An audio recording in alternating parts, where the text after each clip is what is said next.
Ingram gets squeezed up there in that orange 18.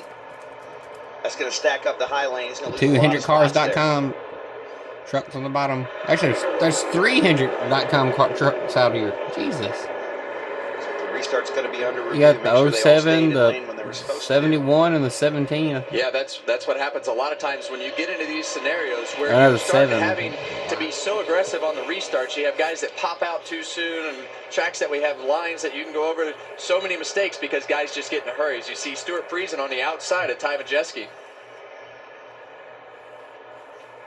Stewart's had a great start to the season.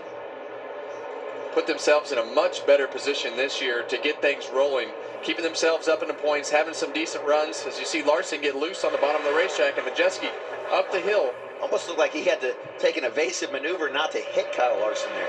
I think he wanted to get over in front of Stuart Friesen and solidify that top lane, right? If you're side by side down the front straightaway, it's going to kill the momentum. The trucks behind him will get even a bigger run, but Majeski's truck fires off so good. Look at it again. Kyle Larson. Stuart Friesen gets back to the outside of him. Incredible on racing. the bottom. I almost took out Larson, then I almost took out Larson and Friesen. Another 30 laps. So these guys, we saw these trucks fall off at the end of that run.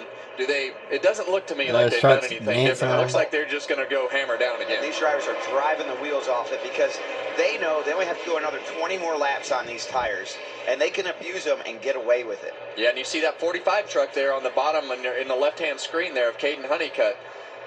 Always seems to find his way towards the front of the pack. I like him. He's a smart racer, and that's really paying off for him here today. As it has a lot of races that I've watched him this year. Something I see that happen there in the front, right? Ty Majeski was just trying to pass Kyle Larson a lap and a half ago. Wasn't able to make it happen. The outside lane, freight trains by him, and now he's back to fifth. Loses a couple spots. A little bit of risk every time you try to make a pass. And you see him just kind of fall into the clutches of the field. Caden Honeycutt got really loose there in the turn one.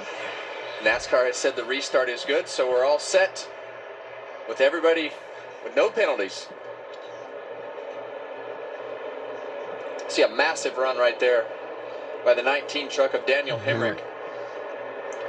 Larson just bottom feeding on the bottom of the racetrack, trying to be able to get to the inside of Corey Heim. All he's trying to do is get that quarter panel. Right? Just trying to get to it. He can dump a bunch of air onto that rear spoiler down the straightaway and allow that side draft to go into effect. Yeah, he's just taking those little bites, like you're saying, Joey, and hoping one of them, kind of like a boxer giving little jabs, hoping that something opens up and he can get that big jab in. And I feel like the last time Larson was able to get in there and mix it up with Heim, I feel like Heim has a better truck. It's just a matter of trying to get enough space away from him to be able to not have to mix it up and keep himself out of position. As you see Larson try to get to that left rear quarter panel again. That's just another one of those little jabs, and he knows eventually he's going to get it too. Carson?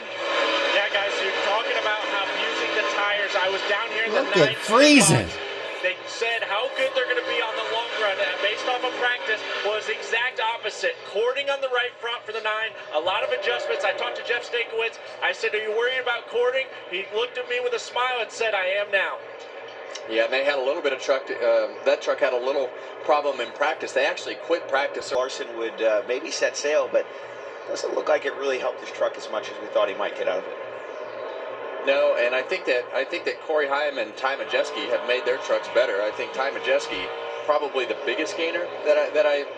Yeah, here he goes. He's going for the lead. And he feels pretty good about his truck. He's going to try to wrap the bottom here, but Corey Heim's going to have a run off of turn 2. He's going to cross him. Oh, yeah, man. Great back. He crossed him with a side drive. Look at the rubber marks they're leaving down.